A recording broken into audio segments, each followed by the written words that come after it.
ছোট পর্দার অভিনেতা সিদ্দিকুর রহমানের প্রাক্তন স্ত্রী ও বাংলাদেশি বংশোদ্ভূত স্পেনের নাগরিক মারিয়াম মিম আবারও বিয়ের সিদ্ধান্ত নিয়েছেন।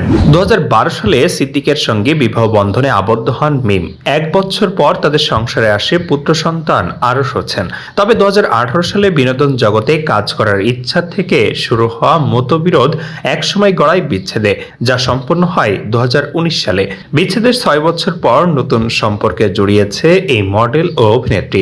সম্প্রতি ইনস্টাগ্রামে প্রেমিকের সঙ্গে একটি ভিডিও প্রকাশ করেছেন তিনি। যদিও প্রেমিকের মুখ প্রকাশ করেননি, তবে তাকে আমার ভালোবাসা বলে উল্লেখ করেছেন। সম্প্রতি এক সাক্ষাৎকারে মিম জানান, খুব শীঘ্রই প্রেমিককে বিয়ে করতে চলেছেন তিনি। মিম বলেন, আমি প্রেম করছি, তবে আমার বয়ফ্রেন্ড মিডিয়ার না, তিনি মিডিয়ার বাইরের লোক। সামনেই আমরা বিয়ে করব।